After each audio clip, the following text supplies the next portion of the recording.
bom? Usando o link do Lar Francisco de Assis no YouTube, no Facebook. Então, nós fizemos a correção da parte técnica, faz parte do aprendizado nesse período.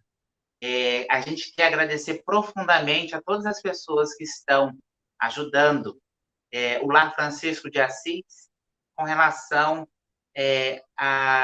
ao lanche que iremos realizar no dia do aniversário dos 9 anos do Lar Francisco de Assis, que será na quarta-feira, dia 29.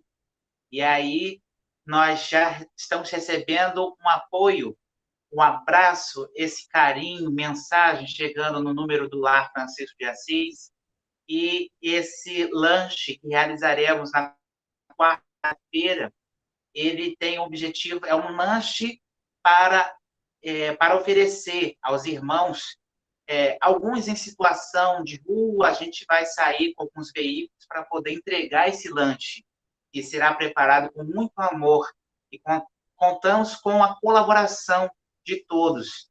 O valor, para quem quiser ajudar, é R$ 15, e é só depositar na conta do Lar Francisco de Assis, e ficará descrito no seu visor, na sua tela.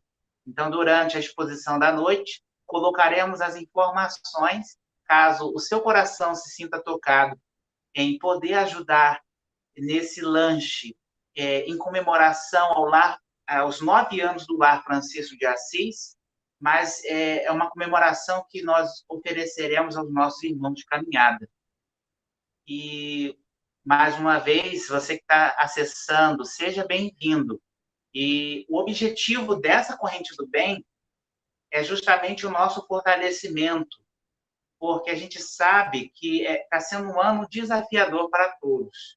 Tem mexido com as emoções, é comum de você, de repente, sentir oscilação emocional. Ninguém está livre de sentir altos e baixos.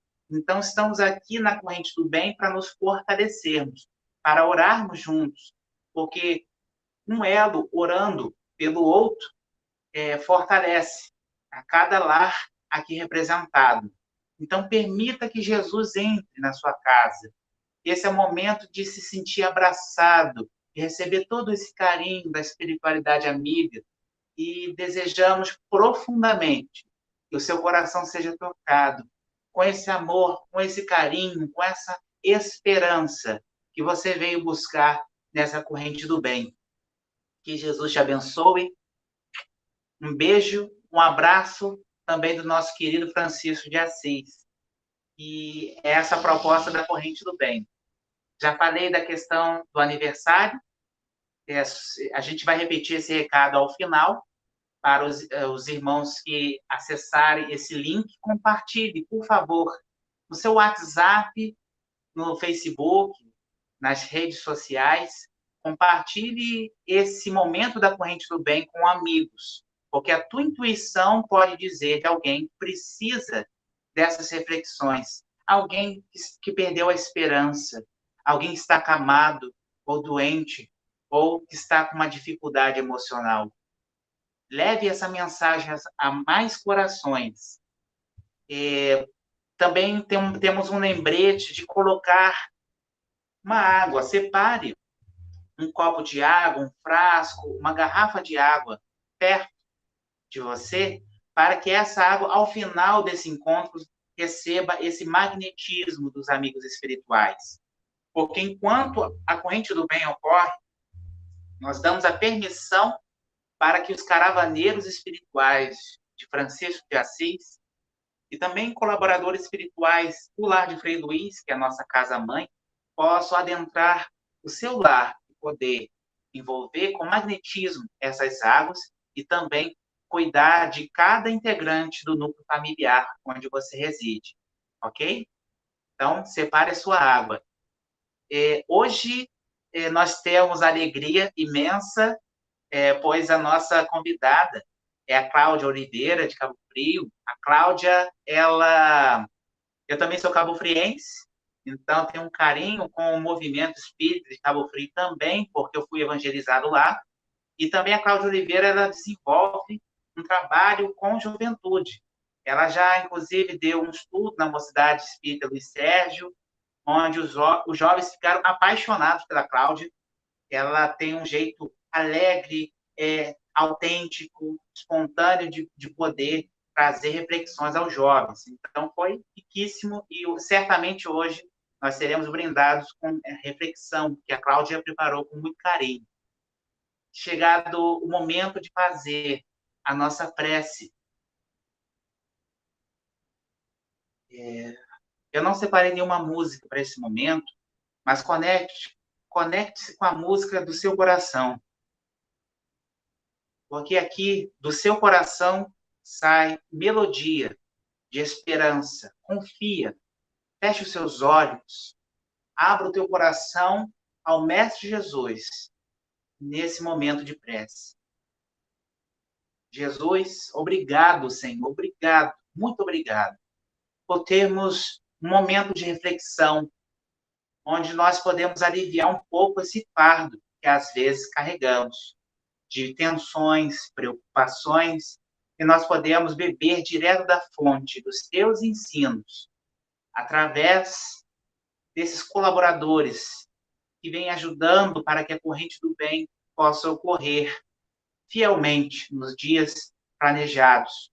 Senhor, que nessa corrente do bem, os lares aqui representados possam receber o abraço espiritual, que as energias da casa sejam transmutadas, que os corações sejam também energizados, que os caídos sejam levantados, que aqueles que estiverem tristes possam se sentir mais felizes durante esse encontro, que possa fortalecer, Pai, todos aqueles que nós trazemos no nosso pensamento e que sabemos que estão precisando de prece, aqueles que estão enfermados temporariamente com Covid, aqueles que se encontram longe das famílias, aqueles que se encontram tristes, deprimidos.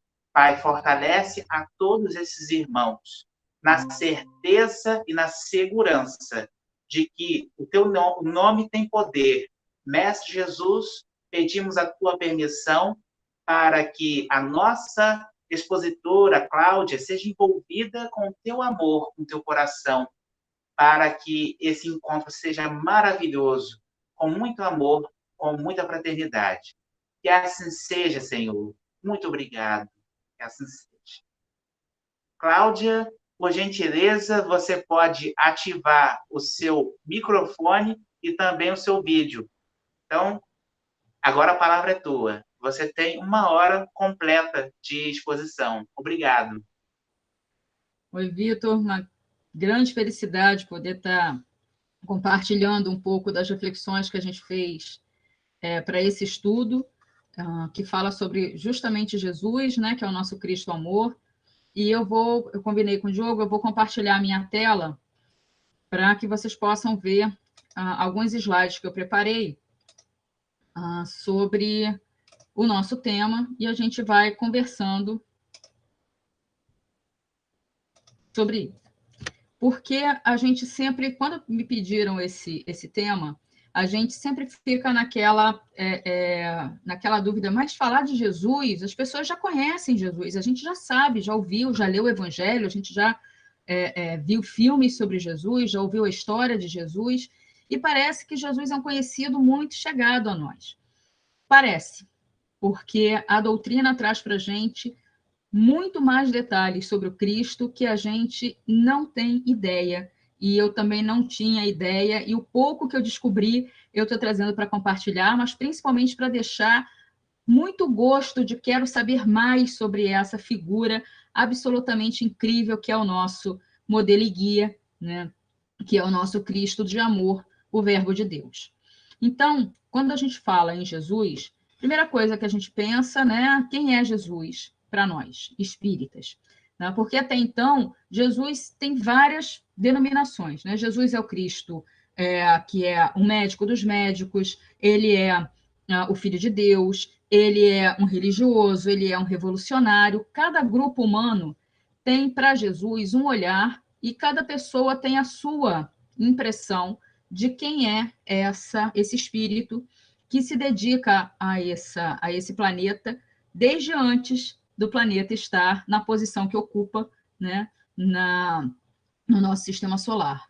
Então, Jesus já era Cristo antes, né, do nosso planeta ser formado e estar na posição onde ele ocupa hoje no sistema solar. Jesus, junto com os engenheiros siderais, porque Deus, né, não cansa, Deus cria todo dia, e ao criar a nossa galáxia e essa área onde a gente está, que é a Via Láctea, e a gente está bem no subúrbiozinho da Via Láctea, o nosso sistema solar, ao ser composto, Jesus é que ficou responsável pelo nosso planeta.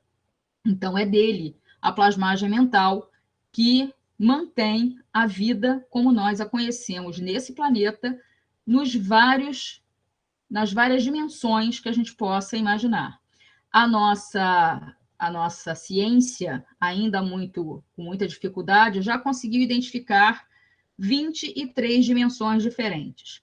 Sabemos que no plano espiritual existem muito mais do que isso, né? As esferas espirituais, os ambientes espirituais, eles se desdobram em um multiverso que, para a galerinha mais nova, né, para os jovens há menos tempo, que a gente é jovem há mais tempo, para os jovens há menos tempo, esse conceito de multiverso já está muito claro para eles por conta mesmo dos quadrinhos, dos filmes, da cultura pop, que a espiritualidade usa também para nos trazer conceitos muito profundos, que muitas das vezes a gente não dava muita atenção quando é jovem, a gente acha que não, isso aí é bobagem, mas quando a gente pega para estudar, para valer, a gente vê como cada coisa que chega de bem para nós é um carinho e um cuidado da espiritualidade sob a orientação de Jesus para cada um de nós.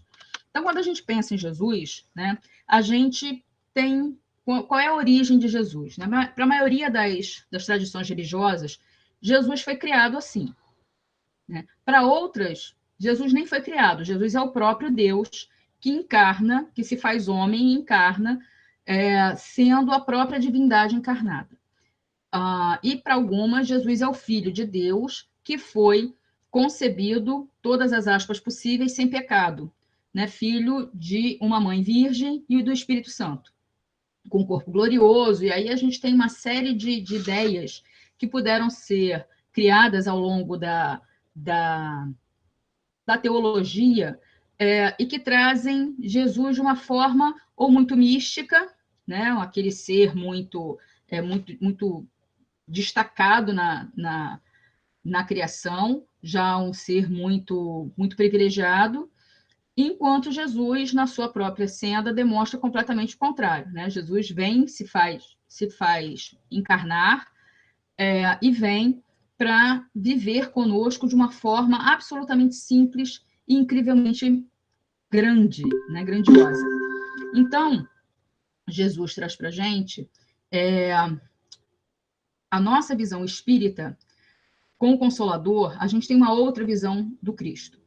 Na verdade, a doutrina espírita, dentre as denominações cristãs, é a única que vê Jesus da forma como ela enxerga, dando uma dignidade ao Cristo muito maior, na minha opinião, do que as demais, mesmo com todo o respeito que a gente tem às outras denominações religiosas, que têm as visões que são peculiares a elas.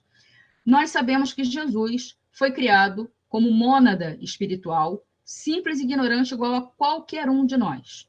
Qualquer ser encarnado nesse planeta e desencarnado também teve a mesma origem. Deus, né? Deus Pai, que cria a todos nós, simples e ignorantes. Então, Jesus, como mônada espiritual, trilhou os mesmos passos que nós já trilhamos e que ainda iremos trilhar, porque ele é nosso irmão mais velho. E é um irmão mais velho que tem uma diferença de idade grande. Imagina, eu tenho uma irmã que, quando ela nasceu, eu tinha 17 anos.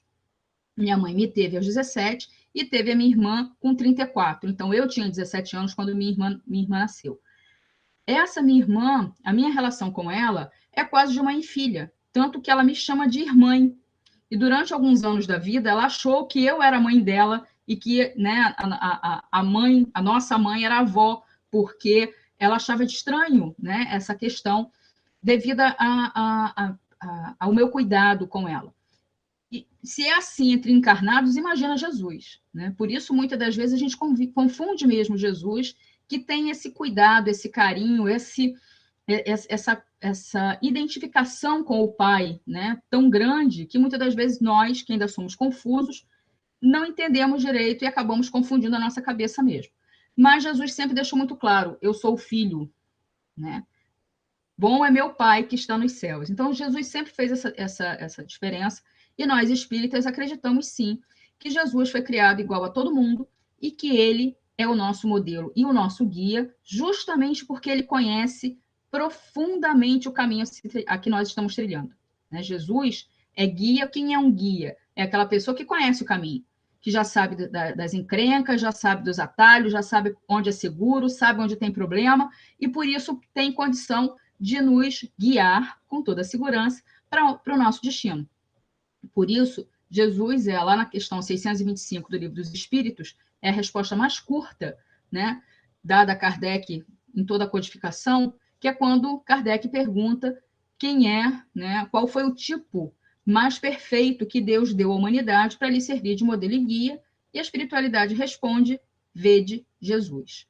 2 palavras e encerra toda a magnitude dessa criatura, né, que tão maravilhosamente cede tudo de si para nós, e que veio, né, incorporar, encarnar-se na Terra, para que a gente pudesse ver com os nossos sentidos mais grosseiros a vivência, como é possível vivenciar o amor de uma forma muito mais sublime do que a gente até hoje já conseguiu experimentar. Então, Jesus é um filho de Deus, concebido na nossa compreensão, da mesma forma que todos nós fomos através de uma relação sexual entre seus pais, não há nenhum demérito em relação a isso, e que experimentou a vida encarnada, e nesses 3 anos de messianato, que na verdade é o tempo em que ele realmente se assume o Messias e vem, né, pregar e trazer todos os exemplos e as questões todas que ele traz para nós. Parece que foram 3.000 anos, né, mas foram só 3 anos de tempo terrestre. Jesus faz tudo isso com uma tranquilidade, mas a gente não tem ideia do que foi essa experiência. Né? Por quê? Porque nós só temos a nossa visão ainda muito grosseira. Então, para nós, não há problema algum se você imagina Jesus assim como ele vinha sendo retratado na Idade Média. Né? Lembra? Um homem muito branco, né? Olhos muito grandes, uma barba rala. Depois ele passou... Tem gente que imagina Jesus uma mistura de todas as raças.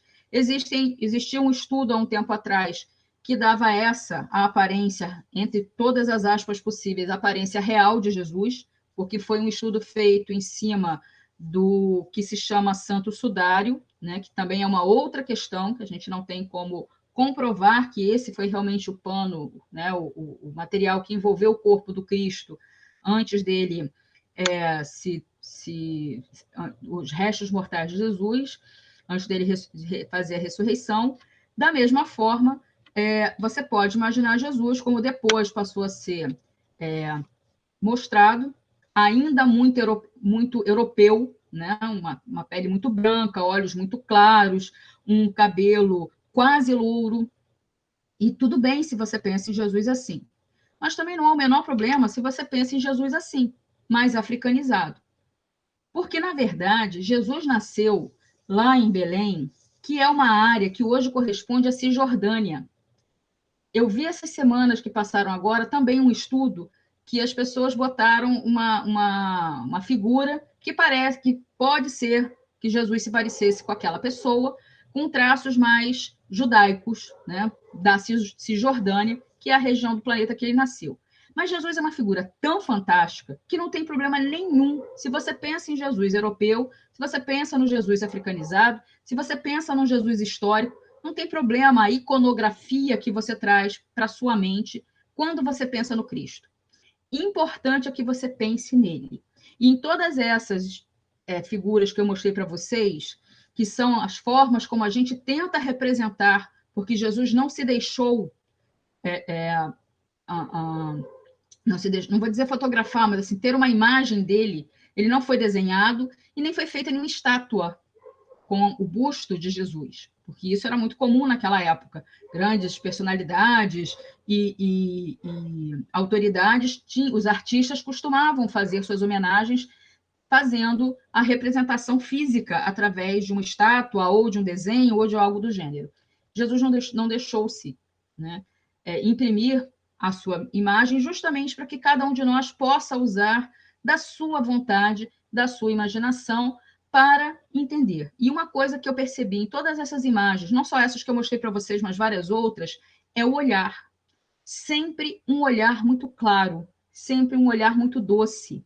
Isso não é a iconografia apenas, isso é um traço de personalidade. E aí a gente pensa em Jesus, como é que é, né? Quem é esse Cristo amor? Por que ele é o Cristo amor? E aí a gente tem que voltar lá no iniciozinho da sua encarnação. Eu não vou voltar lá atrás, porque a gente não tem como, né, imaginar Jesus na espiritualidade, uma vez a nossa limitação ser muito grande. Mas Jesus encarnou e a gente tem como saber algumas coisas, não só da encarnação, mas também da atividade dele no plano espiritual, devido às páginas maravilhosas que a gente recebe pela psicografia e também nos evangelhos, né, que está lá no Novo Testamento, então na Bíblia. Então, no Evangelho segundo o Espiritismo, nós não temos, Kardec tomou muito cuidado em relação a isso, nós não temos as informações sobre a vida cotidiana, né, nem sobre alguns fatos históricos, porque isso não era o interessante do Evangelho. E isso pode ter sido deturpado nessas muitas e muitas cópias que a Bíblia sofreu ao longo, né, de todos esses anos. Mas uma coisa que é onde o Evangelho segundo o Espiritismo se baseia não foi deturpada por todo o cuidado que a espiritualidade teve para que não houvesse deturpação nessa área, que são as lições morais do Cristo. Quando Jesus dá conselhos, ou quando ele conta parábolas, ou quando ele exemplifica a sua doutrina, não há incoerência nenhuma em relação àquilo que está escrito em todos os evangelhos, inclusive nos apócrifos. Se a gente for pegar os evangelhos que não entraram nos canônicos, que são esses que estão na Bíblia, a gente começa a descobrir coerências. E se você faz um estudo, eu recomendo, inclusive, que faça-se um estudo do Antigo Testamento para o Novo Testamento, a gente fica absolutamente boquiaberto como realmente Jesus, ao dizer que não veio derrubar a lei, ele realmente não veio, ele cumpriu todas, sem exceção, todas as profecias que eram referentes ao Messias. Então, Jesus traz para a gente essa confirmação de quem ele é. E aí, quando ele encarna, imagina, nós espíritas, guardando todo o respeito que a gente tem às outras religiões, nós acreditamos que José e Maria tiveram relações sexuais, algo absolutamente natural, estranho seria se não tivesse, para a época. Jesus nasceu lá, né, em Belém, naquela situação toda que a Bíblia já nos relata, mas o que a Bíblia não traz é o que aconteceu antes. Para encarnar, não reencarnar, porque Jesus só teve uma encarnação nesse planeta, que foi essa. Para encarnar, imagina um espírito que tem o perispírito que abrange o planeta. Porque quando a gente estuda o papel de um espírito crístico, e lá na Revista Espírita de 1868, se eu não me engano, fevereiro, eu tenho a cola mais para frente, daqui a pouco a gente olha. A Kardec conta para a gente, tem um texto de Kardec sobre os Cristos, que cada planeta tem o seu, né? Que é o governador espiritual daquele planeta. Jesus é o nosso. Então, para ser Cristo, o espírito tem que ter uma capacidade criativa para que os corpúsculos mentais desse espírito consigam plasmar a matéria planetária, que vai ser usada por tudo e todos que encarnarem ou que estiverem no plano espiritual ligados àquele planeta. Então, meu amigo, há um espírito que tem um perispírito que envolve um planeta inteiro, que é capaz de se impulsionar pelo universo com a liberdade que um Cristo tem. Quando Jesus precisa fazer uma reunião, o lugar mais perto é aqui no Sol, mas normalmente eles vão para Betelgeuse, que é uma estrela que daria mais ou menos uns 50 do nosso Sol, 50 vezes o tamanho do nosso Sol. Tem vários planetas ali, de vez em quando eles vão fazer reunião lá. A gente tem essa informação. E Jesus chega lá no instante em que ele pensa, vou para Betelgeuse, estou lá. E a gente, para ir daqui, eu estou em Cabo Frio, para ir até Macaé, são 2 horas arrastando a carcaça, isso porque eu vou de carro. Se fosse a pé, uns 5 dias. Arrastando a carcaça para chegar até o local. Esse espírito que tem toda essa liberdade, que não precisa comer, que não precisa respirar, que não precisa se preocupar com coisas que são assim, o nosso futuro são instintivas para Jesus. Esse espírito já há 2000 anos atrás, que já era assim, na verdade antes disso, vai ter que miniaturizar o perispírito para conseguir se ligar a uma célula, que é o zigoto. Depois, orientar essa formação até chegar a nascer. E acreditem, Jesus, quando nasceu, não nasceu falando, andando. Não, era um bebê exatamente como qualquer outro bebê. Chorava, não tinha controle sobre os esfíncteres, então fazia cocô e xixi sem controle, teve que aprender, reaprender. O governador espiritual do planeta. Aquele que sabe tudo, sobre tudo o que tem que saber a respeito do nosso planeta, teve que reaprender a andar, a falar, a usar os esfíncteres. E teve que comer. Imagina o que é para um espírito que tem a sensibilidade de um Cristo comer, né? Outro ser vivo. Porque o nosso corpo encarnado necessita. Né? E ao contrário do que muitas pessoas falam, Jesus comia a dieta mediterrânea, que além de frutas, grãos e algumas poucas verduras, também se constituía de carne de cordeiro e de peixe. Né? Há vários momentos na Bíblia em que se fala a respeito disso.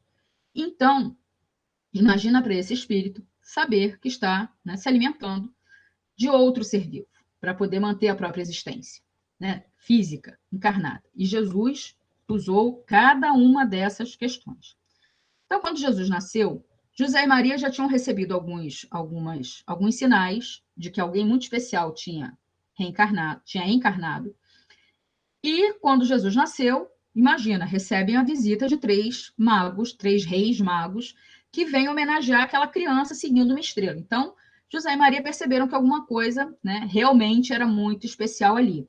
E eles foram, na época que Jesus precisava ser circuncidado, porque imagina, Jesus foi circuncidado, levaram Jesus ao templo para a circuncisão, e está lá, se eu não me engano, em Zacarias, mas não tenho certeza, aliás, não é em Zacarias, é em Lucas, a passagem que José e Maria levam Jesus ao templo, ainda bebezinho, e o entregam a Simeão. Simeão, um sacerdote, né, lá do Sinédrio, ao pegar aquela criança nos braços, pressente que ali está o Messias. E Simeão é tomado por uma emoção tão forte e começa a chorar. Não porque ele estava emocionado apenas. Simão chora porque ele entra em pânico. Pânico. Porque ao reconhecer ali o Messias, Simeão começa a se questionar como esse Messias vai cumprir sua missão. Porque vamos entender de onde é que surge essa ideia do Messias. Surgiu lá atrás, aí sim, está no livro de Zacarias, o rei Davi, que é um antecessor, né, de Jesus. Jesus é descendente da linhagem do rei Davi. O rei Davi era um rei judeu que uniu as tribos de Judá e que era uma pessoa como outra qualquer de sua época. Então, de quando em quando, metia o pé pelas mãos, né, e faziam as besteiras. E nessa época, esse moço que está aí apontando a mão, o dedo para o Davi, é o Natan. Porque sempre que Deus coloca a nós, né, nesse planeta, com alguma responsabilidade, todos nós temos alguma responsabilidade, nem que seja manter a ética, né, e a moral dentro das nossas vidas, Deus coloca junto de nós alguém para nos alertar das vezes que a gente erra. E essa pessoa para o rei Davi era Natã, um profeta. Então, toda vez que o rei Davi fazia uma besteira, Natã aparecia. Então, já imagina a felicidade de Davi quando Natã chegava. E aí, um belo dia, teve uma chuva forte, e dentro do seu palácio, Davi percebeu que a Arca da Aliança ficava numa tenda. E essa tenda, obviamente, sofreu, né, com o temporal, e aí Davi chegou à conclusão de que ele precisava proteger Deus, né, dar mais conforto para Deus. Vamos lembrar, né? Isso foi 5.000 antes de Cristo. Então, é tempo, né? Era um povo muito, muito animalizado ainda, muito bárbaro ainda. E aí, Davi, então, começa a construção de um templo para poder abrigar Deus. Quem termina esse templo é o seu filho, Salomão, né? Que passou a história como um rei extremamente sábio. E aí, Davi, quando começou, já estava, né, já tinha contratado pessoal, já tinha começado a erguer as paredes, a coisa estava acontecendo, e Davi já tinha empenhado uma boa parte da sua fortuna para a construção desse templo para Deus. Aparece Natã. E aí Davi deve ter pensado, poxa, agora ele veio me elogiar, porque dessa vez, né, eu acertei. E Natã vem com aquela cara de que, né, ai, ai, ai, lá vai você fazendo besteira de novo. E Natã diz a rei Davi, Deus te mandou um recado. Não foi qualquer um, não. Foi Deus que te mandou um recado. Deus mandou te avisar que ele não habitará em templo de pedra construído pelo homem. Deus manda avisar que ele próprio criará o seu templo e o seu templo será um ser, o Messias, que virá para levar o seu povo à glória e trazer para todos o reino de Deus. E aí, obviamente, Natã pensou, bom, o Davi pensou, bom, agora tem mais o que fazer, né? Eu já comecei, vamos terminar. Pelo menos a minha parte eu estou fazendo. E aí surgiu a ideia do Messias. Que o Messias viria e que esse Messias, esse sim, é que faria a construção do reino de Deus. Por isso Simeão entrou em pânico. Porque Simeão pega esse bebezinho no colo, reconhece ali a consciência mais perfeita, que melhor reflete a personalidade do Criador naquele bebê. E ele entra em pânico porque ele pensa, Deus, eis aqui o teu Messias, com pais absolutamente maravilhosos. Maria, uma mulher sem par, a Rosa de Saron. José, um dos homens mais íntegros que ele já tinha conhecido na vida. Mas pobres, muito pobres. E Simeão se questiona com Jesus nos braços. Onde, Senhor? Como esse menino vai criar o teu reino? De onde ele vai conseguir recursos se esse garoto não tem uma ovelhinha para lhe servir de patrimônio? Onde será erguido a obra do teu reino? E aí, um fenômeno acontece. Mas antes de falar desse fenômeno, eu vou abrir um parênteses e vou fazer para vocês uma pergunta que a gente fez para a nossa mocidade, lá na casa René Pess, que deixou os meninos doidos, né? Imaginem vocês que Júlio, que é meu parceiro de mocidade, fez a seguinte pergunta para os meninos. Jesus tinha anjo da guarda? Vamos lembrar daquela... Não sei se vocês tiveram isso, mas na minha casa tinha, quando eu era criança, achava lindo esse quadro, né, de um anjo com a asa, com tudo que tem direito na iconografia que cada um pensa. Tem gente que pensa em anjo como criança obesa, peladinha, né, de asinha nas costas. Tem gente que pensa assim, tem gente que pensa com espada na mão, enfim. Cada um tem a sua ideia de anjo. Mas a gente sabe que nós temos espíritos tutelares, espíritos que zelam por nós. E a pergunta é, vamos lá, entender. Jesus, o governador espiritual do planeta, aquele que na questão 625, que eu já falei para vocês lá do Livro dos Espíritos, é referido pela espiritualidade, pelo Espírito de Verdade, como o mais perfeito modelo que Deus enviou à Terra para nos servir de modelo e guia. Este indivíduo, Jesus, precisou de anjo da guarda? Eu sei que vocês têm um chat aí no Facebook, pode comentar no Facebook, vocês podem entrar nos comentários aí do YouTube. Qual é a opinião de vocês? Vocês acham que Jesus realmente precisava de um anjo da guarda? A mocidade da Casa René Peça entrou em cãibra mental. Primeiro, por quê? Né? Quando você faz uma pergunta e acha uma resposta, normalmente essa resposta suscita uma outra pergunta. E aí, isso é que é legal quando a gente começa a estudar e a perguntar.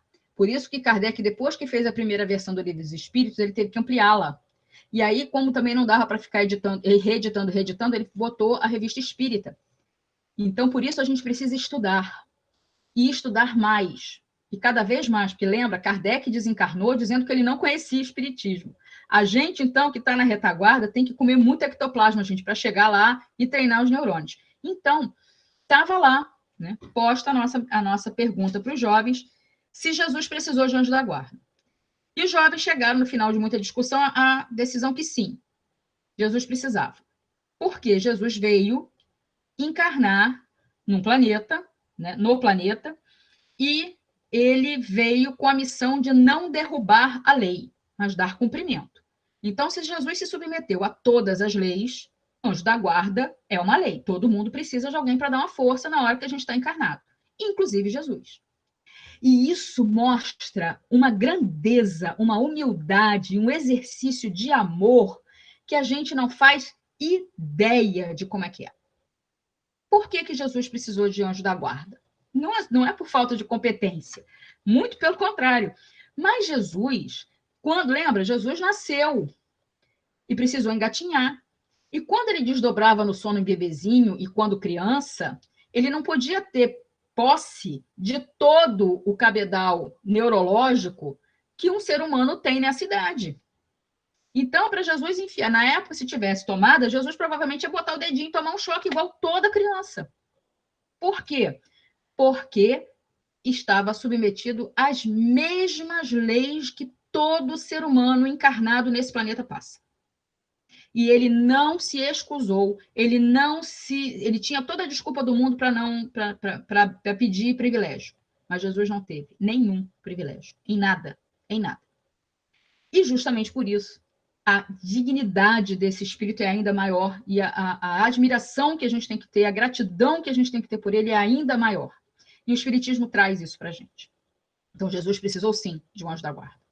A começar pelos pais, né? Porque José, o pai biológico de Jesus, né? Porque o pai espiritual é Deus de todos nós. Então, José, o pai de Jesus, precisou, né? Ele teve na sua mão o cristianismo. Porque se José falha, na hora em que Jesus era bebê ou criança, se ele abandona a mulher e o filho, se ele larga, se ele de repente rejeita, se ele dá louca e resolve, né, ir embora e fugir à responsabilidade, a gente hoje não estava aqui conversando sobre o cristianismo. Nós teríamos pelo menos uns 200 a 300 anos de atraso no planeta. Mas Jesus sabia a quem se confiar, né? E ele confiou a sua segurança física nos momentos mais delicados a esses dois espíritos que encarnaram, que a gente reconhece como José e Maria. Bom, e além disso, Jesus precisava de, né, apoio energético, porque quando Jesus desdobra em sono, ele não pode ter toda o seu esplendor espiritual e expandir o seu perispírito, senão ele não conseguia voltar para o corpo de novo, né? O corpo ia explodir de tanta energia. A vibração do Cristo é tão alta que ele teve que adensar perispírito. Como eu falei, foram muitos séculos de concentração e adensamento de perispírito para conseguir encarnar. Então, a gente não faz ideia do que Jesus passou de persistência, de humildade, de amor, de trabalho, para cumprir o que ele veio fazer, absolutamente perfeito na sua passagem encarnado conosco. E aí vem a segunda pergunta. Tá, Jesus precisava de um anjo da guarda. Quem era o anjo da guarda de Jesus? Quem no planeta, ou quem, né, na criação, está em condições de ser anjo da guarda de Jesus? E aí, obviamente, a mocidade também teve outro momento acalorado de discussão, porque os meninos começaram a pensar, pode ser Buda. Mas Buda não era cristão. Poxa, mas Buda era emissário de Jesus. Mas se ele era emissário de Jesus, ele era funcionário de Jesus. Você não bota um office boy para tomar conta do presidente, né, e assessorar o presidente da empresa. Você não bota um trainee para fazer o trabalho do chefe. Não dá. Tem que ser alguém no mínimo no mesmo patamar. Aí pensaram em Gandhi, pensaram em Madre Teresa, teve um coitado até que pensou no pobre coitado do Chico Xavier, tadinho. Imagina, nós, né, assessorando, né, tomando, porque o anjo da guarda é aquele espírito que ou está superior a você, ou está na mesma faixa, né, que você é um espírito elevado e ele está na mesma faixa para poder te auxiliar da parte espiritual, do plano espiritual. E aí eu lembrei aos jovens que há muitas moradas na casa do Pai e que não existe só um Cristo. Aqui no nosso planeta é Jesus. Jesus é o nosso Cristo. Mas ele não é o único, porque não existe só a Terra de planeta habitado nesses universos, né? Só é o multiverso. Com certeza, Jesus teve auxílio de um outro espírito crístico, que veio dar uma força para o colega que estava precisando. Pode ser alguém do planeta onde ele evoluiu quando estava, que ele conheceu quando estava na romagem, na época que a gente está hoje. Pode ser no momento que ele conheceu, quando estava lá fazendo as esferas felizes, conhecendo outros espíritos mais velhos do que Jesus. A gente não sabe. Por isso que eu falo, é cãibra dos neurônios. Mas é tão legal a gente pensar nisso, porque na criação, Deus não deixa ninguém, nem os próprios cristos estão desamparados. E isso é engraçado, porque às vezes a gente fala muito do mentor espiritual, dos nossos anjos guardiões, e a gente não pensa que esses espíritos também precisam de apoio. Você pode e deve orar pelo seu mentor, você pode e deve orar pelos seus amigos espirituais, pode e deve orar para o mentor da sua casa, para o Dr. Bezerra de Menezes. Coitado do Dr. Bezerra de Menezes, gente. Nessa época de transição planetária, o Dr. Bezerra de Menezes está fazendo de um tudo. É só pegar uns livrinhos do Manuel Filomeno de Miranda, Transição Planetária, Amanhecer de uma Nova Era, Perturbações Espirituais. Nesses 3 livros, os 3 livros, Manuel Filomeno de Miranda conta ações que eles estão executando no plano espiritual por conta da transição, e o tempo inteiro o Dr. Bezerra de Menezes está no meio do trabalho, agindo, atuando, fazendo as coisas. E junto com isso, mais um monte de outras coisas que ele faz o tempo todo, porque se o Pai trabalha até hoje, a gente vai descansar por quê, né? Então, Jesus precisava de um anjo da guarda, Jesus precisava dos pais e de tantas outras pessoas que ele sempre delegou para que ele pudesse fazer o seu trabalho. Além dos apóstolos, os discípulos, depois os 500 da Galileia, e por aí vai. E até hoje, a todos nós, Jesus chama, né, e nos conclama para que a gente possa auxiliá-lo no trabalho de trazer a construção do reino dos céus, não para o planeta físico, mas para os nossos corações, porque a partir daí a gente consegue plasmar a realidade, mudar a realidade do planeta. Mas a gente vai um coração de cada vez, aos pouquinhos, um de cada vez. Então, imagina, como eu falei, aconteceu o fenômeno lá com Simeão. Qual foi esse fenômeno? Simeão tinha acabado de elaborar mentalmente a questão: onde o teu Messias vai construir, com que patrimônio o seu Messias vai construir e onde o reino dos céus, né, o reino de Deus, o teu reino nesse planeta. E aí, auxiliado pelos anjos da guarda, né, pelos amigos espirituais de Jesus que estavam ali, a criança solta o braço dos panos que a envolviam e bate não uma, mas 3 vezes no peito de Simeão. E aí o sacerdote entende que é no coração que vai ser erguido o reino dos céus. Então Simeão chora, não mais de pânico, mas de alívio e de fé, na certeza que tudo se cumpre, e então entrega Jesus aos pais. E aí José e Maria voltam para casa, e a gente quase não tem notícias da infância e da adolescência de Jesus, a não ser pela passagem dos 12 anos, que está lá na Bíblia. Mas a gente sabe que José e Maria arrumaram foi uma encrenca sem tamanho, né, para cuidar desse espírito que vem estar conosco e que contém, né, naquele bebezinho, naquela criança, naquele adolescente, um espírito diferente. Né? Então, no livro Caminhos de Luz, né, de Emmanuel, tem algumas passagens a respeito de Jesus, na infância e na adolescência, então fica a recomendação. Mas eu queria destacar uma história do livro Boa Nova, de Humberto de Campos, que ele diz que Maria e José já estavam se preocupando com a vida de Jesus e queriam que Jesus, né, tomasse as rédeas da sua missão de Messias e tudo mais, e que Maria, então, foi ao Sinédrio pedir no templo uma bolsa de estudo para Jesus. E para isso ela ia usar um pistolão. O marido da prima, né, que era pai do primo de Jesus, né? Não sei se vocês conhecem um tal de João Batista, um garoto complicado, muito rebelde, vivia questionando tudo, dava uma dor de cabeça para o pai sem tamanho, garoto muito rebelde.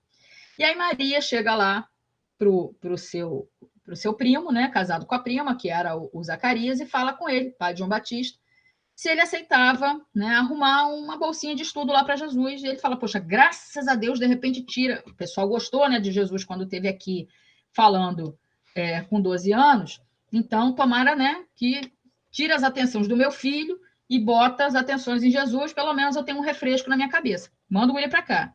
Maria volta para casa toda feliz. Ajudei a Deus. Né? Vou conseguir botar o Messias dentro do templo e aí vou conseguir fazer, né, que a coisa ande. Bom, quando Maria se aproxima de casa, segundo, né, Humberto de Campos, Jesus estava na porta da casa esperando Maria. Imagino eu com aquela cara de Natã quando ia visitar o rei Davi. Fez besteira. E aí Maria olha para Jesus e pensa, né? O que será? E Humberto de Campos conta uma coisa que às vezes quando a gente lê a passagem dos 12 anos, às vezes me parecia que Jesus era muito frio com a mãe. Mas não era isso, muito pelo contrário. Humberto de Campos diz que Jesus olha para Maria e com muita docilidade e respeito indaga a sua mãe. Minha mãe, acaso não tenho dado todos os dias testemunha da minha comunhão com o Pai? E quando ele fala com o Pai, ela sabia que ele estava falando de Deus. Imagina a encrenca. Né? E Maria fala, não, sim, tem me dado. Né? E aí Jesus fala, então, para que eu preciso ir estudar a lei? Se eu tenho comunhão com o Pai e a lei está em mim, eu sou o verbo, eu sou o caminho. E aí Maria fala, não, tudo bem, você não quer ir para o templo, né? Fazer o quê? E aí Jesus então entra, vira ao seu pai e pergunta, pai, posso trabalhar com o senhor na carpintaria, aprender o seu ofício? E Humberto de Campos diz que José virou para Jesus, olha, meu filho, acho um tremendo desperdício de potencial. Você tem chance de ser muito melhor do que um carpinteiro. Mas se é esse o seu desejo, eu vou respeitar. Você pode trabalhar comigo na carpintaria. Maria concordou. Então, pai e mãe escutam os desejos do filho, discutem com o filho, né, as suas questões, apontam os seus questionamentos, as suas apreensões para o futuro do filho, mas permitem ao filho decidir o seu destino. Quantos pais hoje, 2020, não têm condição de fazer isso? Querem impor a sua vontade. Não, meu filho vai ser médico. Não, minha filha vai ser popozuda em algum desses, vai ser celebridade. Não, minha filha vai ser engenheira. E a criatura quer, sei lá, fazer desenho e vender miçanga na praia. Mas vai passar fome, mas está feliz. Tem um potencial imenso, mas não é isso que o espírito quer.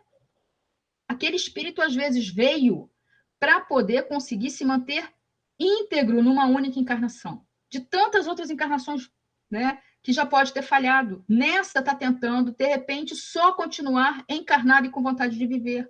E a gente fica botando pressão para fazer milhões de outras coisas para ganhar prestígio e poder que são temporários, que a traça rói, a ferrugem estraga, o vento leva. Né? Então, óbvio que a gente precisa conversar, ponderar, ouvir as vontades, mas também fazer o que José e Maria há mais de 2000 anos fizeram, que era uma coisa completamente fora da curva para aquela época, é para hoje, imagina naquela época, que era ouvir o filho. Não porque eles apenas achavam que era o Messias, mas porque eles entendiam que havia necessidade de ajudar o filho naquilo que ele precisava fazer. Porque muitas das vezes a gente vai ouvir as pessoas dizerem assim, ai, mas fez só isso. E você, enquanto mãe, olha para aquilo que seu filho produziu e fala, nossa, mas fez isso tudo. Porque é o que você sabe que foi o melhor que aquele espírito conseguiu. E Jesus, obviamente, precisava conseguir fazer o que ele veio fazer na Terra. E aí, por isso, Humberto de Campos diz que à medida que os pais entenderam e passaram a não questionar mais a missão que Jesus tinha para fazer, a alegria passou a reinar em todos os lugares onde Jesus estava, porque não havia mais conflito, né? Havia apoio, e eles apoiavam, embora orientassem. Agora, imagina a encrenca que é orientar, né, uma criança que é o governador espiritual do planeta. Tem uma fala também nesse Boa Nova que diz para a gente que Maria foi procurar Jesus para dar o almoço e Jesus não estava em casa. Aí ela foi na carpintaria, Jesus devia ter uns 7, 8 anos. Isso foi antes dessa passagem que eu falei agora. Jesus devia ter uns 7, 8 anos, Maria, 6, 7 anos por aí. Maria foi procurar, o garoto não estava em casa, foi na carpintaria. Por que ela não foi na casa de um amiguinho? Porque Jesus era o esquisito da vila. Jesus era aquele guri que não gostava de brincar de bater, que não gostava de luta, que não gostava de tacar pedra nos passarinhos. Jesus é aquele garoto que falava só em amor e amizade. Estranho, esquisito, meu Deus do céu. Ah lá, filho doido do carpinteiro. Não à toa Jesus não curou ninguém em Nazaré. Isso está na Bíblia. Os apóstolos chegaram a ficar chocados com a falta de fé daquelas pessoas. Porque as pessoas olhavam e falavam, lá, o filho doido do carpinteiro. Isso aí é o Messias? É ruim. Pois é. Então, quando Jesus curava, todas as vezes, todas, Jesus sempre disse, tua fé te curou. Porque a gente precisa dar algo para poder receber. Daí também a parábola várias parábolas e também o episódio da multiplicação de pães e peixes. Que tendes vai me oferecer para que eu possa multiplicar e aplacar a fome e a sede da multidão. Então, sempre a gente precisa dar o primeiro passo. E tem muita coisa que a gente pode estar trazendo daí. Mas, enfim, Maria foi procurar Jesus, Jesus não estava na casa, não estava na carpintaria, então eles foram procurar Jesus na estrada. E não precisaram andar muito e viram Jesus de pé e um homem abaixado para poder conversar com Jesus, porque ele era uma criança, né? Obviamente era pequenininho.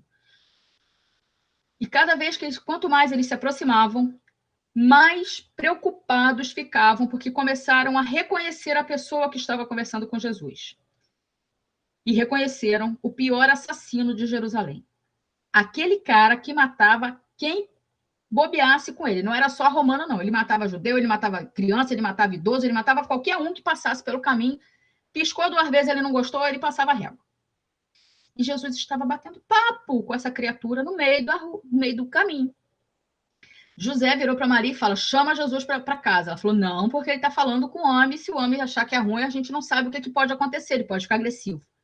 Então diz que Jesus precisa comer.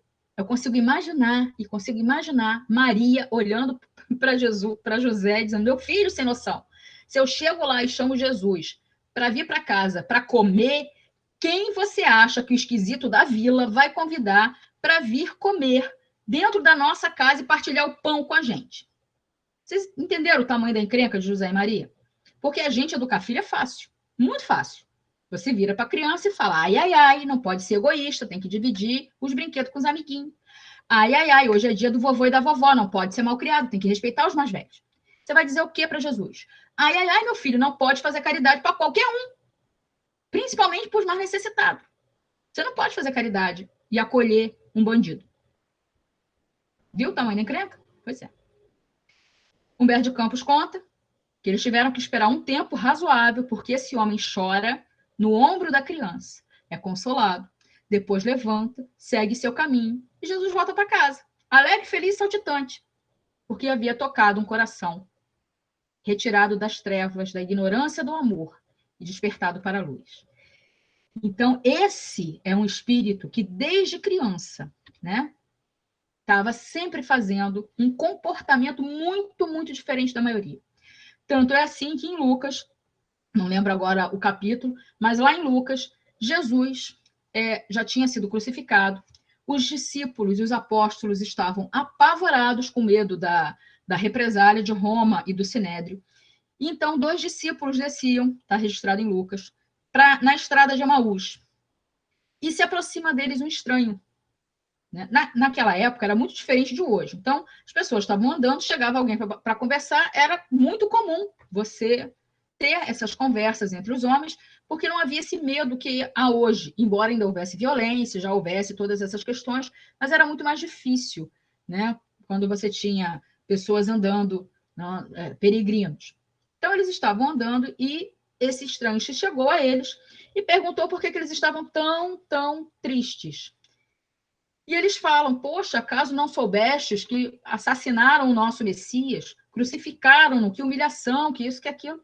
E aí esse estranho olha para eles e fala, poxa, mas vocês não sabem que isso tudo estava previsto? Não estudaram a Torá? E aí esse homem começa a falar da lei, das profecias do Antigo Testamento, começa a falar, Antigo Testamento para a gente, né? Da Torá, começa a falar dos profetas, começa a trazer para eles a confirmação, tudo que foi previsto, que estava realmente se cumprindo. E era uma conversa tão gostosa, era uma forma tão acolhedora, uma energia tão boa, que esses homens se sentiram tentados a convidá-lo a comer com eles. Porque, entendam, naquela época não tinha a variedade de comida que se tem hoje. Então, o máximo que se levava numa viagem para comer era pão. E não era pão francês gostosinho, era pão árabe, né? Que é aquela lâmina de trigo com água. E aí, eles tinham pouco, muito pouco. O que eles tinham mal dava para os dois poderem se aguentar até chegar na cidade de Emaús. Chamaram uma visita, né? Porque era uma visita, uma pessoa estranha, para partilhar o pão, significava que, para eles serem educados, eles teriam que dar o pão deles. Um pão para os dois ia ser primeiro dado ao visitante. E, normalmente, qual era o comportamento da época? O visitante comia tudo, ou, se ele fosse uma pessoa muito sensível, ia deixar um pedacinho para os dois dividirem depois. E eles imaginaram que ia ser assim. Então, eles refletiram um pouco, né, se valia a pena ou não convidar esse estranho para comer. Mas eles acabaram achando que valia a pena, porque era muito boa a conversa. Era muito boa a energia, eles estavam se sentindo muito bem. E aí eles pegam o único pão que tinham, e lembra, o pão era um disco, né, de uma lâmina de trigo e água. E esse homem, ao pegar esse pão, ele faz algo que até então ninguém no planeta fazia. Ele cortou o pão em duas metades e deu uma para cada um. Não serviu a si, serviu primeiro aos outros. E ao fazer isso, Lucas registra, os discípulos então reconhecem o mestre. E falam, mestre, por quê só então? Porque ninguém se comportava desse jeito no planeta. Jesus era o único que primeiro dava de si para os outros. Primeiro aos outros, nunca para mim. Primeiro sirva, para depois, quem sabe, se sobrar alguma coisa, eu sou servido.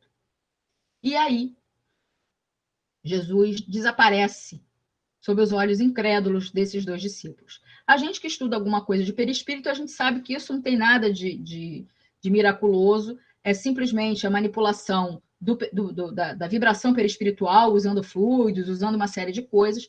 Recomendo o estudo do livro dos médiuns, né, para a gente poder aprender a parte de fluidos, como é que isso pode acontecer. É muito incrível como coisas que parecem tão milagrosas, depois que a gente estuda, e a ciência vai chegar lá, como isso se torna natural, e como a gente vê a maravilha, né, que é a liberdade do espírito que alcança o nível que Jesus alcançou. E que ele continua, né, na sua evolução, afinal de contas, estamos todos evoluindo. E Jesus, então, ao partilhar o pão, é reconhecido. Imagina o desespero desses dois homens. Eles já esqueceram que iam para Emaús, não comeram pão, não comeram nada, se energizaram de um jeito, voltaram para Jerusalém voando. E quando chegaram lá, descobriram que Jesus já tinha aparecido para Maria de Magdala, já tinha aparecido para os apóstolos, e pouco tempo depois Jesus aparece para os 500 da Galileia. E para poder deixar em nós impregnado a sua mensagem, Jesus teve que fazer um teatro, que foi a cena da ascensão espiritual do Cristo. Né? Teve que aparecer um pouco uma parte, né, do escritório, a governança espiritual. Jesus teve que, né, com o perispírito ainda, que as pessoas pudessem ver, né, um pouco mais denso, ele teve que subir para as pessoas poderem pensar que, realmente, a morte não existe. Então, lá, lembrando para vocês, na Revista de Espíritas 1868, Kardec fala, no mês de fevereiro, tem um estudo sobre os espíritos crísticos. É importante que vocês, todos nós, a gente possa ler a Revista Espírita. São 10 anos de revista. É fácil hoje encontrar na internet. Se você quiser comprar também é possível. Eu tenho alguns anos aqui, e outros eu consulto online. Então, hoje não é tão complicado ter acesso a essas informações. E a gente precisa sim fazer estudo, não só da codificação dos 5, né, do Pentateuco, dos 5 livros, mas também da Revista Espírita, de outras bibliografias, para que a gente possa começar a compreender um pouco mais sobre a grandeza do que é a nossa doutrina, do que é o Evangelho, da missão de Jesus e de como a gente é amado, como a gente é amparado, da legião, e aí eu posso falar de uma legião imensa de espíritos que amam você e a mim e a cada um de nós, individualmente. Quanto tempo você está encarnado nesse planeta? Quantas vezes você já encarnou? Quantas vezes você já fez amizades, você já fez amor? A gente já meteu o pé pelas mãos também um monte de vezes, tem um monte de gente aí que a gente magoou, mas também tem muita gente que a gente fez o bem. Hoje você está como eu, na nossa melhor forma espiritual. A gente já quer o bem. Num domingo, nossa senhora, num domingo, 7 horas da noite, um domingo quentinho, você podia estar em casa assistindo televisão, vendo besteira, fazendo qualquer outra coisa, vendo nada, na caixa do nada, como diz um pastor aí, plagiando uma palestra de psicologia, mas enfim. A gente podia não estar fazendo nada, mas a gente está aqui na internet, buscando Jesus, buscando entender, querendo amparo, com saudade desse afago. Porque quando a gente sai das mãos do Criador, usando sempre uma metáfora bem antropomórfica, mas quando Deus nos cria, Deus tem um desejo para cada um de nós. E Ele nos dá uma ordem. Seja feliz, meu filho. A vontade de Deus é essa, que sejamos felizes. Por isso a gente vive nesse ímpeto de busca da felicidade. Só que a gente, por conta da nossa ignorância ainda, a gente confunde felicidade com satisfação física, a gente confunde felicidade com euforia, a gente confunde felicidade com poder sobre os outros, a gente confunde felicidade com um monte de coisa, menos com aquilo que Jesus veio esclarecer vivenciando para a gente. Felicidade é amar. Felicidade é servir. Então, lá na Revista Espírita de 1868, ficou claro para mim, quando eu li esse texto sobre os Cristos, que tanto faz se você, na última encarnação ou nessa encarnação, é Gandhi, é alguém como Einstein, alguém como Sócrates, alguém como Marie Curie, como Mozart ou como Tarsila do Amaral. Não interessa a área que você domina. Se você tiver uma dúvida, a única pessoa que sabe mais do que você é Jesus. Deus, obviamente, mas em nome de Deus, nesse planeta, Jesus domina todas as habilidades emocionais, intelectuais ou artísticas que podem ser expressadas nesse planeta, em qualquer um dos planos. Então, Einstein e Marie Curie vão discutir física e vão pedir conselhos e vão tirar as dúvidas deles com Jesus, porque foi o corpúsculo mental do Cristo, do nosso Cristo, que fez com que a física tenha esse comportamento nesse planeta.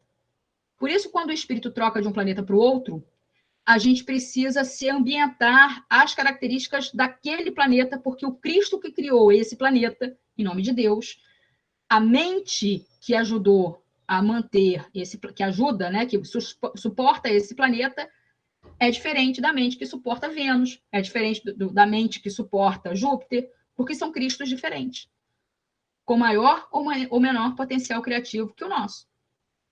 E isso é tão legal da gente ver. Então, esse ser que é só amor, que vibra dentro da sua mente, a sintonia perfeita com Deus, que é o nosso Messias, que é Jesus, ele traz, eu acho linda essa figura, que mostra Jesus amparando a gente que está lá embaixo do poço. Mas presta atenção, tem uma mão segurando Jesus. Eu achei de um significado tão especial, porque mostra exatamente isso. Estamos todos ligados pela solidariedade. E lá no livro Focos de Luz, é o livro da edição Leon Denis, tem um texto que eu baseei para fazer esse estudo, chamado Jesus e Amor. E ele diz uma coisa, é um texto pequenininho, é um texto de página, que traz para a gente uma coisa muito significante. Eu já estou encerrando a nossa conversa. Jesus traz 3 mensagens para nós. 3 grandes mensagens. A primeira foi o motivo pelo qual crucificaram. Jesus diz que Deus é Pai. Isso era tão revolucionário para a época que lhe custou a encarnação. Nós matamos o Messias porque ele se atreveu a tirar Deus de dentro da caixa, da arca da aliança, de dentro do templo, de dentro o acesso a Deus só era possível se você fosse no Sinédrio, se você fosse a um sacerdote. A gente só conseguia ter contato de Deus através do sacerdote. Então, o sacerdote tinha o poder de ser aquele que iria, e a gente vê isso ainda, em alguns casos, em maior ou em menor possibilidade, acontecendo não só nas religiões cristãs, mas também em outras, onde Deus não pode ser acessado por qualquer um. E Jesus diz que Deus é Pai. Mais do que isso, Jesus chama Deus de Abba. Abba, em aramaico, equivaleria, numa tradução bem simples, bem literal para a nossa língua, a mais ou menos como painho. Não é paizinho, não é painho, é aquela coisa, sabe, que você traz dentro de casa, você bota num potinho e carrega com você. É assim que Jesus se refere a Deus. Abba. Então, se Deus é Pai de todo mundo, então todo mundo é irmão. Se todo mundo é irmão, todo mundo tem direito à mesma herança. Vocês estão entendendo o tamanho da encrenca que é esse conceito de Deus é Pai? Então, eu não posso escravizar ninguém, eu não posso humilhar ninguém, eu não posso ofender ninguém, eu não posso fazer maledicência de ninguém, porque todos são meus irmãos, herdeiros do mesmo Pai, com os mesmos direitos que eu. E quando a gente fala isso, você normalmente a gente tende a pensar nos nossos mais próximos, as pessoas que a gente gosta, as pessoas que pensam como nós. Mas nem todo mundo pensa como nós. E nem todo mundo se comporta como nós. E nem todo mundo age como a gente gostaria que as pessoas agissem. E daí, significa que, se eu acredito que Deus é Pai, e aí vem a segunda lição, Deus é amor. E se Deus é amor, o amor é a lei que deve ser vigente para todo mundo. Né? O primeiro mandamento, amai a Deus sobre todas as coisas. O segundo mandamento, amai ao próximo como a si mesmo. E Jesus traz ainda mais um reforço para a gente. Amai, como eu os amei. Por quê? Porque senão a gente começa a querer amar do nosso jeito, e o nosso jeito pode não ser o ideal. Então, Jesus exemplificou o amor ideal e mostrou para a gente como é que se vivencia. Né? E aí, essa é a segunda mensagem. Então, se Deus é Pai, se Deus é amor, eu não posso ter raiva do meu irmão. Nem daquele que gosta de uma corrente política diferente da minha. Né? Nem daquele que vai para o Facebook, vai para o YouTube defender o que para mim é indefensável, seja em que lado político eu esteja. Né? O meu irmão é aquele cara que abusa sexualmente de crianças. Né? Eu devo passar a mão por cima da cabeça? Claro que não. A gente tem uma lei que precisa ser seguida e que, apesar de ainda muito limitada, porque falta a ela a bondade, porque Deus é justiça, mas Deus é amor, mas a gente tem recursos legais para que, em alguns casos, como é o caso, por exemplo, da pedofilia, esses irmãos precisam ser afastados do convívio social, eles precisam ser presos. Porém, não é para serem trucidados, era para serem reeducados, tratados, observados, cuidados, porque em algum momento nós já vivenciamos essa experiência lá no passado, que graças a Deus ficou para trás, tanto que a gente nem lembra mais, e nem é bom que a gente pense nisso. Mas a gente já foi assim. E nós tivemos a nossa chance. E a gente aproveitou. Então, agora, a gente tem que ajudar os outros também. Né? Pelo menos com a nossa prece. Quando a gente vê casos de estupro, de pedofilia, de desvio de verba, e agora, né, parece que isso está pululando mais ainda, de suicídio, de agressões, o que a gente precisa fazer é orar, mandar boa, sem ressentimento, sem raiva, sem sensação ruim. Entender de forma madura que a justiça divina, Deus tem mecanismos para punir toda e qualquer rebeldia onde ela se apresente.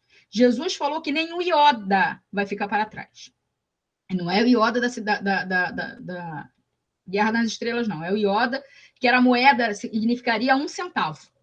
Nenhum centavinho de desvio da lei será passado. A gente vai ter que dar conta de tudo. Então, não precisa a gente se arvorar em mão da justiça. A justiça divina tem mecanismos para ensinar a todo mundo. Mas Deus é amor. Então, primeiro, ele vai ensinar pelo amor. Se a gente se rebela, se a gente teima, se a gente não aceita, aí vem a outra ferramenta pedagógica, que é excelente para todos nós, que chama-se dor. Mas só é aplicada em último caso. Mas a terceira mensagem de Jesus, que a gente já está se alongando, é que Deus é Pai, Deus é amor, e por isso nós, como filhos de Deus, temos a herança da imortalidade. Nós não morremos. Quem morre é o corpo. Por isso, Jesus fez todo o teatro da ascensão.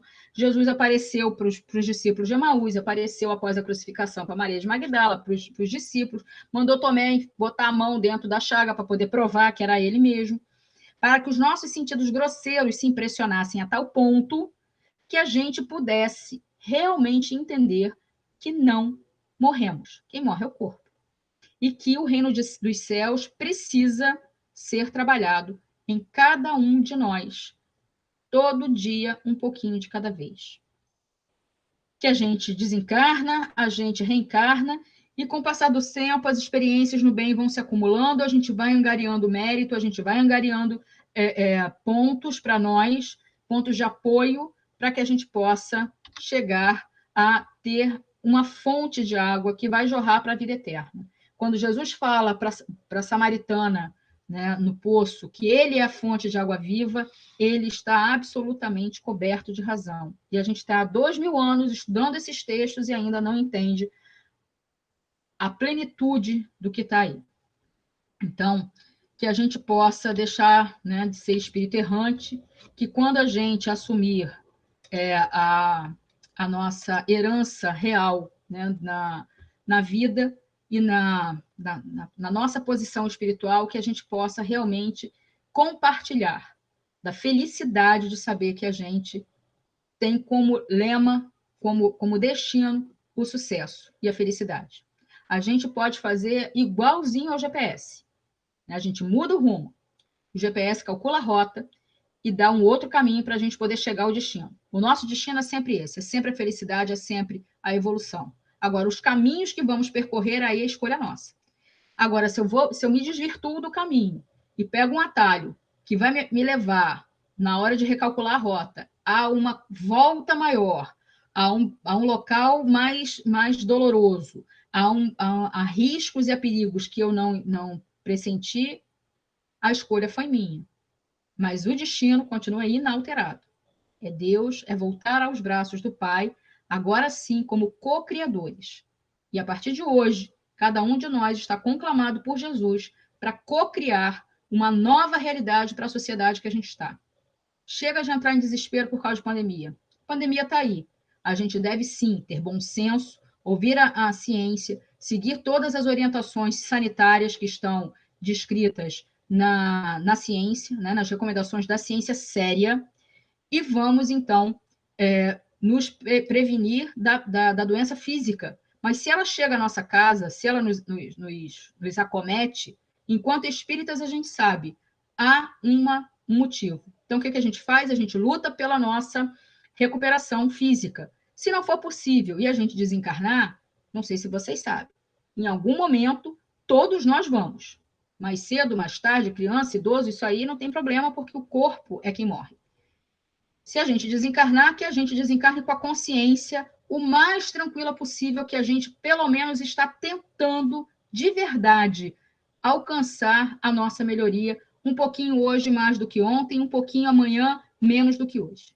Quer dizer, mais do que hoje. E que a gente possa, então, levar essas lições de Jesus para a nossa vida, na certeza de que Cristo é amor e vela por absolutamente cada um de nós, junto com um monte de outros corações que nos amam e torcem todos os dias para que a gente alcance a nossa meta. Muito obrigada e muita paz a todos nós. Cláudia, obrigado. Obrigado pelos ensinos, pelo estudo que você preparou para todos que assistem nesse momento à Corrente do Bem, porque a gente precisa trazer Jesus ou mais para perto de nós, ou nós precisamos ser mais próximos do Cristo, né? Porque na hora que o bicho pega, a gente tenta inserir a senha do Wi-Fi e o negócio não conecta, e aí quando a gente tem essa abordagem desses ensinos e de uma forma tão clara, também descontraída, isso também relaxa um pouco a nossa atenção e a gente consegue olhar uma perspectiva diferente. É o que você falou, né? Que o ensino está aí, de repente a gente já ouve muito falar de Jesus, mas a perspectiva é sempre possível ter um olhar novo. Obrigado por você estar aqui com a gente, por você ter aceito o convite de falar conosco, porque a tua perspectiva também ajuda no nosso aprendizado. Muito obrigado. E aqui eu estou com algumas perguntas e eu vou pedir a gentileza de você poder responder a dúvida de Maria Lígia Soares. E ela pergunta assim para você: houve uma preparação no plano espiritual para José e Maria serem os pais de Jesus?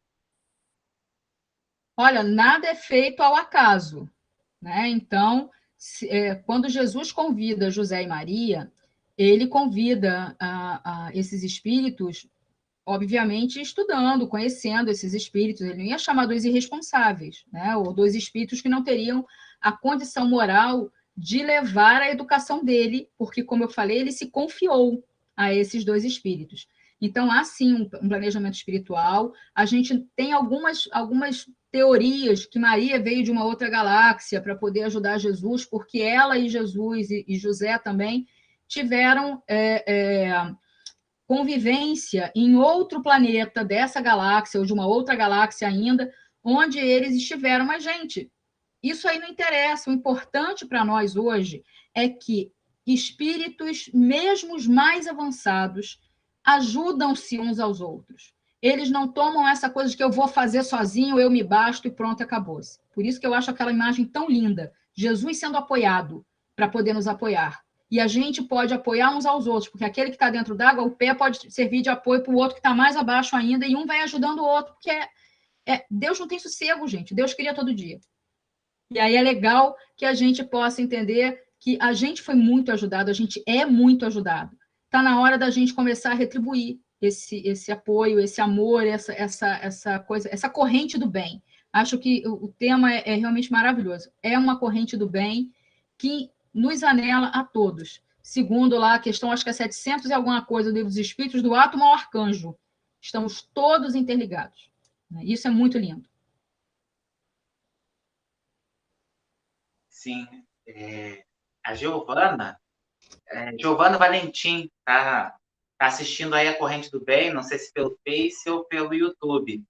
Giovana, obrigado pela pergunta. Ela questiona assim: quem foi o anjo da guarda de Jesus? Pois é, menina. Qual é o nome desse espírito? Não sei, não foi revelado, mas por lógica, pelo bom senso, com certeza um outro espírito crístico, que pode ter sido um espírito dessa nossa constelação, pode ser um espírito que tenha vindo de uma outra galáxia, que pode ser um espírito que tenha vindo lá de Alcione, ou de Capela, ou de tantas outras, que a gente só conhece alguns planetas com os quais Jesus tem contato. Mas vamos entender, Jesus tem muito mais contato com a comunidade imensa de planetas e de galáxias e de outras dimensões que a gente não conhece. E ter um nome não vai fazer essa diferença toda. O que a gente precisa entender é que o Cristo precisou de ajuda, e ele pediu e foi ajudado por outros espíritos que provavelmente são Cristos também. Por quê? Porque você, como eu falei, você não bota o office boy para tomar conta e orientar o CEO da empresa, né? Você precisa de alguém que conheça tanto quanto o outro para poder liberar, ou até mais, para poder auxiliá-lo. Então, a gente acredita que tenha sido ou um desses engenheiros siderais, que a gente sabe que existem espíritos que já estão num nível acima do nível crístico, é porque a gente ainda se arrasta que nem minhoquinha, então a gente não tem muita noção, a gente conhece muito para baixo, porque a gente já vivenciou, né? O umbral, as fossas infernais, aquela loucura toda, e mais ou menos Menina, esses dias me lembrei de uma coisa, eu fui falar com a mocidade que nosso lar fica na zona do umbral e as crianças quase morreram. Não, mas nosso lar é mundo feliz. Quem dera a criança, né? Não. A gente desencarna e continua ali pela área do umbral, e não é problema isso. A gente tem que, porque a gente muitas das vezes muda o termo, mas não muda o significado. A gente continua achando que o obsessor é o demônio, que karma é pecado, né? Eu transgredi a lei, eu fiz um pecado. Não, são coisas diferentes.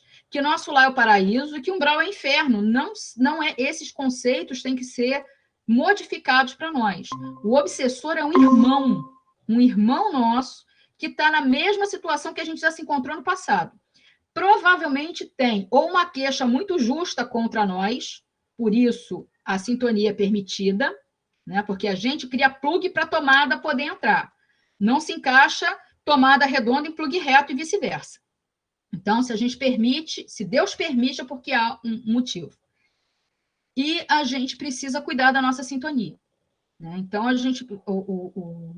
os espíritos que vieram ajudar Jesus são espíritos que estão acima da nossa capacidade de perseverança, de compreensão, né? Se, por exemplo, se materializa nas casas da gente hoje um emissário de Maria ou um amigo de Francisco de Assis, né? Vamos lembrar, eu estou relendo o livro sobre perturbações espirituais, e o Poverello, né, do Cristo, Poverello de Assis, o cantor de Jesus, ele vem com os amigos deles.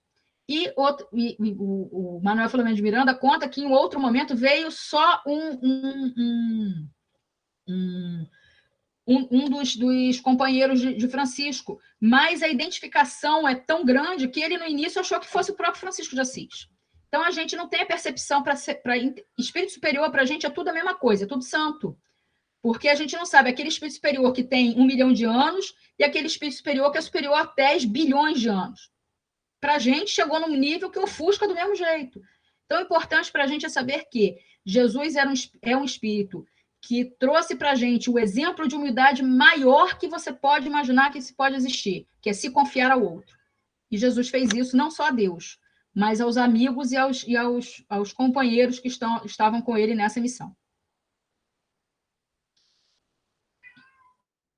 Agora eu faço uma pergunta que eu faço a ti, Cláudia, porque a gente falou agora há pouco sobre perspectivas, de que até mesmo numa perspectiva a gente pode se aprofundar e a gente abre o Evangelho segundo o Espiritismo, parece que o mesmo ensino, uma mesma frase, parece que toda vez que a gente lê e estuda, ela aparece diferente, um aspecto que a gente não percebia.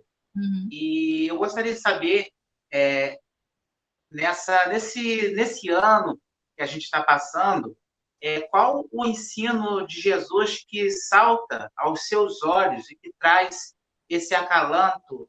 Qual o ensino de Jesus que você tem mais próximo do seu coração nesse momento?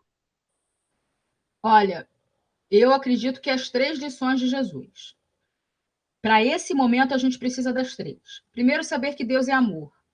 E a gente vê hoje países que estão se redimindo de situações históricas, como a Alemanha, que tem uma visão, né? A gente, quando fala em Alemanha, a gente sempre pensa num período histórico terrível, né? Que foi o nazismo.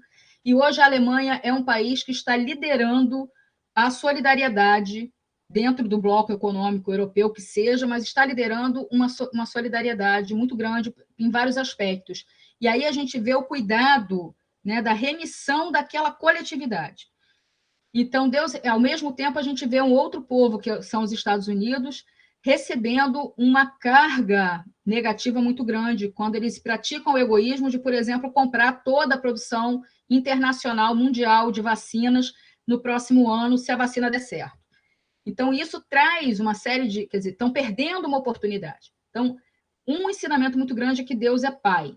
E aí eu tenho utilizado muito isso hoje, nos últimos meses, principalmente, de pandemia, em função daquelas pessoas com quem eu convivo, que eu uso muito a rede social, então que estão o tempo todo interagindo comigo na rede social, mas que pensam muito diferente, que defendem determinados comportamentos, que pensam de uma outra forma. Então, Deus é Pai é algo que eu estou trazendo para a minha vida nessa pandemia.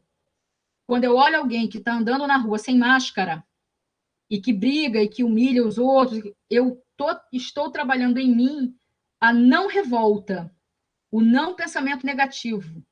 E aí eu lembro muito, já que a gente está falando de Francisco de Assis, né, dessa coisa de não julgar, né, de tentar evitar, mas é difícil, gente, como é difícil executar os conselhos de Jesus. E o outro que chega muito para mim é essa questão de que a gente realmente não morre. Tirar o medo da pandemia, o medo de desencarnar, que é natural para todos nós, mesmo espíritas, né? A gente que é espírita tem medo de espírito, que dirá de desencarnar. Meu marido diz que a gente não tem medo de desencarnar, a gente tem medo de onde a gente vai acordar, porque a gente sabe que vai acordar na laminha do umbral. Mas não tem, eu tenho pensado muito nisso. Qual é o problema de acordar no umbral? E ainda tá. O umbral significa o quê para a gente? Né? Significa que você ainda precisa depurar algumas questões para poder ter condições de ser socorrido. Porque a hora que você entra na vibração da sintonia do bem, imediatamente o socorro chega, porque o socorro está ali. O fluido cósmico universal conecta a gente imediatamente. É só a gente ler nosso lar. 8 anos, André Luiz batendo cabeça no umbral, revoltado. A única hora que ele para fazer uma prece sentida, uma única vez, e a gente vê isso em várias e várias e várias comunicações. Na hora que o espírito para e se concentra, não, eu preciso de ajuda. Deus me ajuda com a vontade do coração, porque oração, ela só funciona se o ser estiver na frente, se o coração estiver junto, imediatamente o socorro se faz presente. A sintonia é muito rápida. É porque a gente tende a pensar com as leis que vigoram no plano físico. Então, para mim, são esses pensamentos que trazem, que eu estou tentando trazer para a minha vida para chegar mais próximo do que Jesus tem trazido para a gente. Já que em outras áreas eu falho absurdamente, igual todo mundo, a gente tem áreas que a gente falha mais, mas essas eu estou tentando, né, me dedicar para conseguir uma vitória. Perfeito, perfeito. Deus é Pai. Deus é Pai. E não há nenhum pai que o filho peça peixe e o pai dê uma pedra, assim, com insensibilidade. Uhum. E é importante guardar essa ideia de Deus é Pai, porque a gente tem na nossa história espiritual, já de vários séculos, essa questão de Deus que pune, essa questão do pecado, da culpa, e não é raro ouvir essa de companheiros sobre a dificuldade de fazer prece, porque não se sente merecedor, ou se sente tão pequeno, o cocô do cavalo do filho do bandido, né? Às vezes a gente se sente tão diminuto a ponto de nem conseguir fazer uma prece. Mas aí pensar que Deus é Pai e é todo misericórdia e que Ele ama profundamente a cada um de nós. Cláudio, obrigado pela sua perspectiva, pelo seu estudo e, se Deus quiser, estaremos em breve numa nova oportunidade. Você está aqui com a gente, seja na Corrente do Bem virtual ou também, quando for possível, abrindo também as portas físicas para você estar presencialmente conosco. Obrigado, viu? Você tem alguma consideração final que você gostaria de colocar? Eu só gostaria de deixar, você pode esquecer tudo que eu falei hoje, eu acho que a gente só precisa deixar muito claro para todo mundo é que nós somos amados. E aí, se você tem dificuldade, de repente, de fazer a prece direto para Deus, Deus é tão legal com a gente que Ele permite que você faça a prece para outras pessoas. Faz a prece pelo espírito que você acha que vai ser mais fácil levar a sua rogativa A gente tem, em André Luiz mesmo, eu não lembro agora exatamente o livro, mas uma jovem de 15 anos que pede para a mãe desencarnada que ajude a madrasta, só que a mãe é que era obsessora, e a prece chegou ao nosso lar e destacou uma equipe para ajudar aquela família.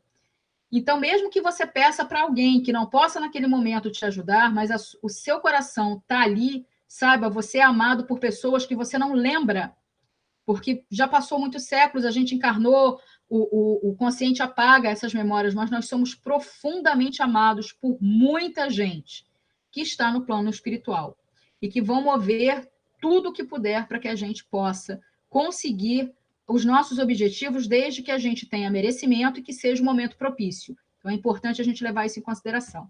Muito obrigada mais uma vez pela oportunidade. Deus quiser, a gente vai estar juntos no trabalho no bem, encarnado, desencarnado, onde virtual, físico, a gente importante é trabalhar e estar nessa sintonia. Agora que a gente pegou o gosto, né, Vitor?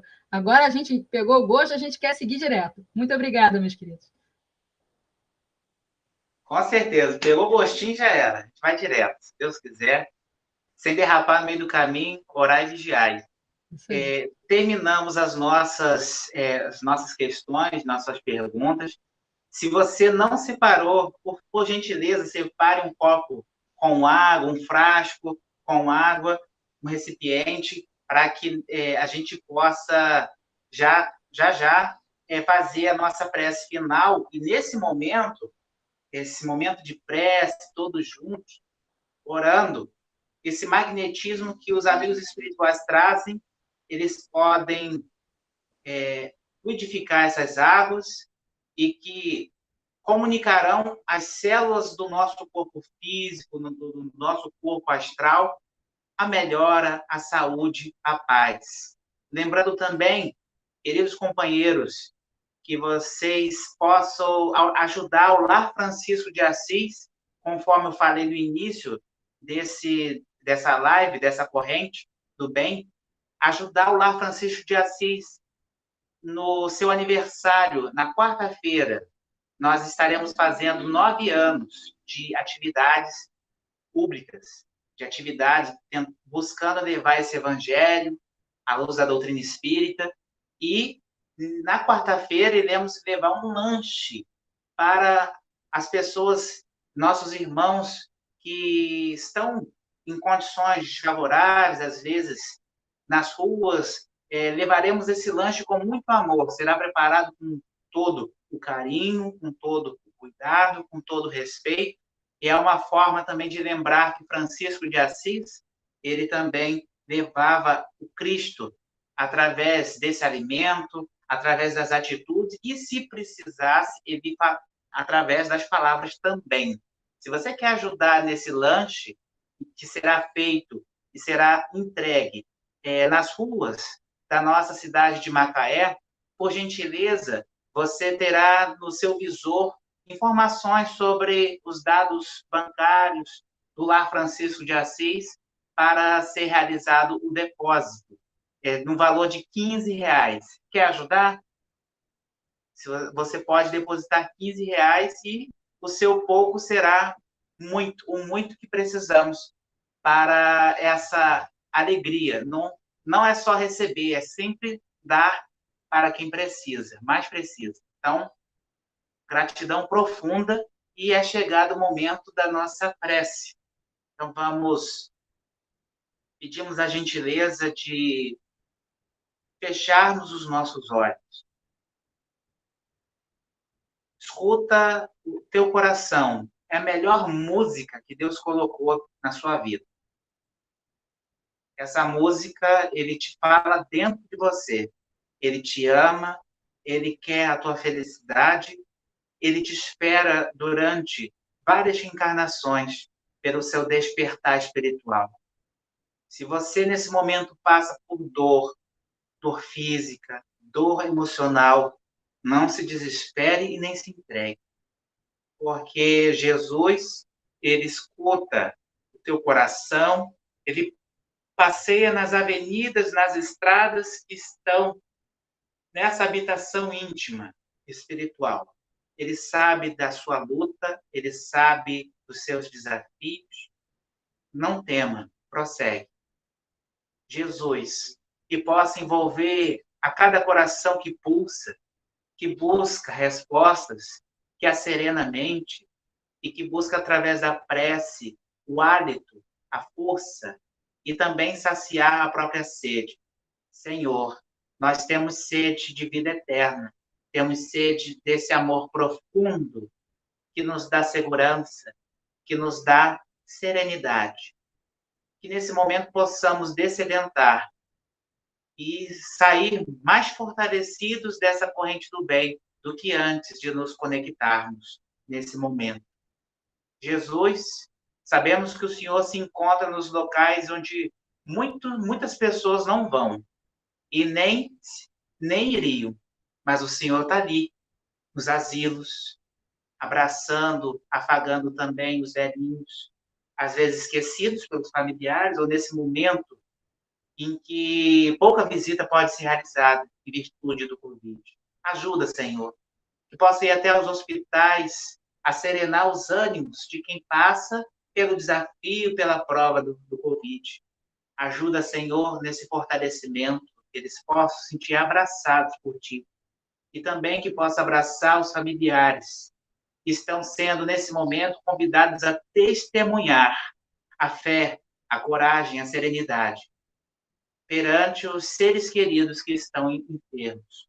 Ajuda, Senhor, quem está com células cancerosas, aquele que está com problemas, enfermidades do corpo e que se sente enfermo da alma. Acerena, Senhor, ajuda a todos nós. Fica conosco hoje e sempre. Que tua paz seja abundante em todos os corações. E que aquelas pessoas que trazemos na nossa tela mental nesse momento, que elas sejam envolvidas. Que possamos mentalmente falar o nome em pensamento daquelas pessoas que necessitam, que sabemos que serão envolvidas agora, em nome de Jesus. Pai nosso, que estais nos céus, santificado seja o vosso nome, venha a nós o vosso reino, seja feita a vossa vontade, assim na terra como no céu. O pão nosso de cada dia nos dai hoje. Perdoa, Senhor, as nossas ofensas, assim como nós perdoamos aqueles que nos têm ofendido.